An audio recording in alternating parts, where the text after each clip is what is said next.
vento da noite passava forte pelas frestas da casa simples de madeira. A luz amarelada da lâmpada piscava, como se anunciasse que algo estava errado. Ana estava parada na porta do quarto, descalça, o coração acelerado. Ela não queria acreditar no que estava ouvindo. Risadas, baixas, abafadas, mas íntimas demais. Aquela não era uma risada qualquer. Ela conhecia aquela voz.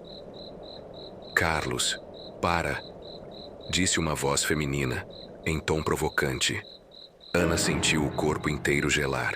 Devagar, com a mão tremendo, ela empurrou a porta e viu seu marido e sua melhor amiga. O mundo pareceu parar. O som dos grilos lá fora desapareceu. O cheiro do café que ainda estava na cozinha perdeu o sentido. Carlos olhou para ela sem reação. Já Juliana apenas sorriu de canto. "Você chegou mais cedo hoje." Aquilo não era só traição, era humilhação. Ana não gritou, não chorou. Ela apenas olhou, com um silêncio mais pesado que qualquer palavra. Mas naquela noite, algo dentro dela morreu. Antes daquela noite, a vida de Ana era simples, mas cheia de significado. Acordava antes do sol nascer. Passava café no fogão a lenha. O cheiro forte invadia a casa enquanto Carlos ainda dormia. Ela cuidava da horta, das galinhas e do pouco que tinham. Carlos não era um homem ruim, pelo menos era o que ela acreditava. Trabalhava na roça o dia inteiro. Chegava cansado. Falava pouco. Mas nos olhos de Ana, aquilo era amor. E Juliana? Juliana era como uma irmã. Chegou na vida deles há 2 anos, depois de passar por problemas na cidade. Ana a acolheu. Deu comida, deu abrigo, deu confiança. As duas riam juntas, lavavam roupa no rio, compartilhavam segredos. "Você é a única pessoa que eu tenho, Ana", dizia Juliana. E Ana acreditava. O que ela não sabia é que estava alimentando a própria dor dentro de casa. Pequenos sinais existiam, olhares longos demais, silêncios estranhos, mudanças sutis em Carlos. Mas Ana escolhia não ver. Porque confiar era mais fácil do que desconfiar. Tudo começou em dias comuns. Carlos passou a voltar mais tarde. Dizia que estava trabalhando mais. Juliana começou a ajudar mais dentro de casa. "Para aliviar você, amiga." Mas havia algo estranho. Ela se arrumava mais. Passava perfume, mesmo sem sair. Carlos evitava olhar nos olhos de Ana, mas olhava demais para Juliana. Até que, um dia, Ana voltou mais cedo da feira e viu os dois conversando baixo no quintal, próximos demais. Quando perceberam a presença dela, se afastaram rápido. "A gente só estava conversando", disse Carlos. Mas o silêncio que ficou depois o dizia o contrário. Naquela noite, Ana não conseguiu dormir. Algo dentro dela gritava. Mas ela ainda não tinha coragem de escutar, porque no fundo, ela já sabia. Depois daquele dia, tudo mudou. Carlos ficou mais distante. Juliana, mais presente. Era como se Ana estivesse sendo apagada dentro da própria casa. As conversas diminuíram. O toque acabou. E o pior, Juliana começou a provocar. "Você anda cansada, né, Ana? Homem não gosta de mulher assim." As palavras eram doces, mas cheias de veneno. Ana começou a se sentir insuficiente. Começou a duvidar de si mesma. Até que, numa tarde, ela encontrou um detalhe. Uma camisa de Carlos, com cheiro de perfume. Não era o dela. Naquele momento, a dúvida virou certeza. Mas a dor ainda não tinha atingido o pior ponto. Aquela noite não parecia real. O ar estava pesado. O silêncio, estranho demais. Ana saiu da casa sem dizer uma palavra, sem olhar para trás, sem fazer barulho.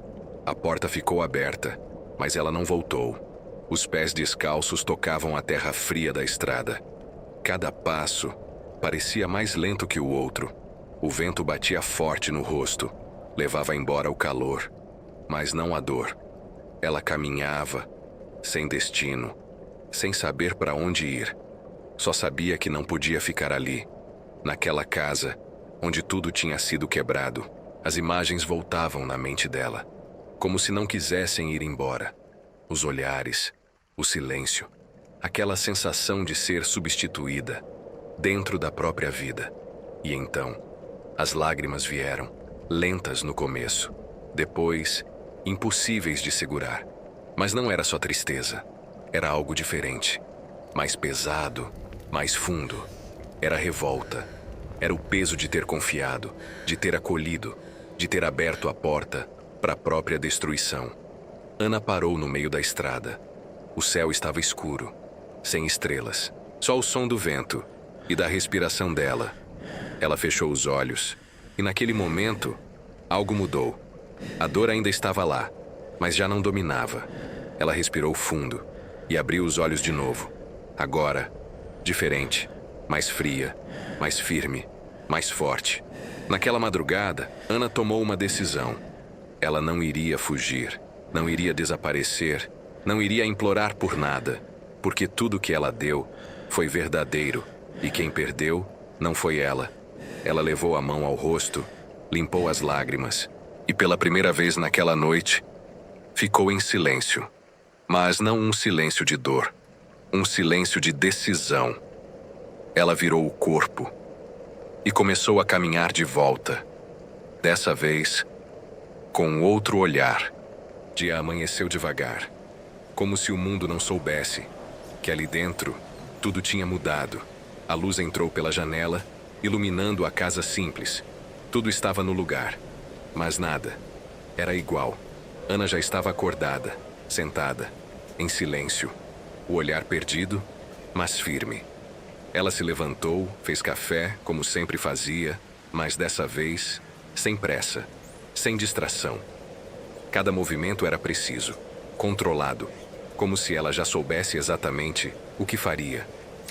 O cheiro do café se espalhou pela casa, mas não trouxe conforto, trouxe tensão.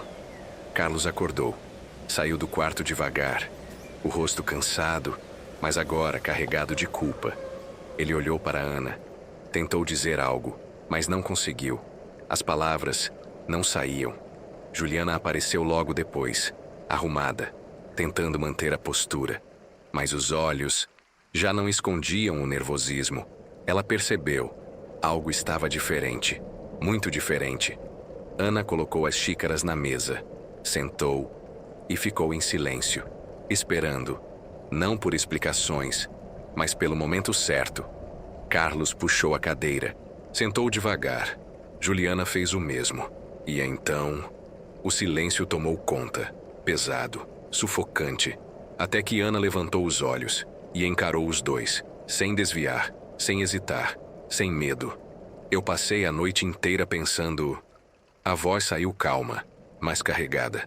E percebi uma coisa. Ela fez uma pausa, olhou diretamente para Juliana. Eu fui a única aqui que não mentiu. Carlos abaixou a cabeça. Juliana tentou reagir, mas não conseguiu. Ana continuou. Você entrou na minha casa, comeu da minha comida, sentou na minha mesa. A voz começou a pesar, mas ainda controlada. E mesmo assim, escolheu me trair. O silêncio voltou, mais pesado ainda. Então Ana respirou fundo e disse: Eu não vou embora. Carlos levantou o olhar surpreso. Juliana travou. Vocês que vão aprender a viver com isso. A frase caiu como um peso. Ana pegou a chave da casa, colocou sobre a mesa. Porque agora... Ela levantou. Olhou os dois uma última vez. Nada mais vai ser como antes. E caminhou até a porta. Abriu. A luz invadiu a casa. Forte. Clara. Ana saiu. Sem olhar para trás. Sem hesitar. E naquele momento, pela primeira vez, ela não era mais a vítima. Ela era quem decidiu.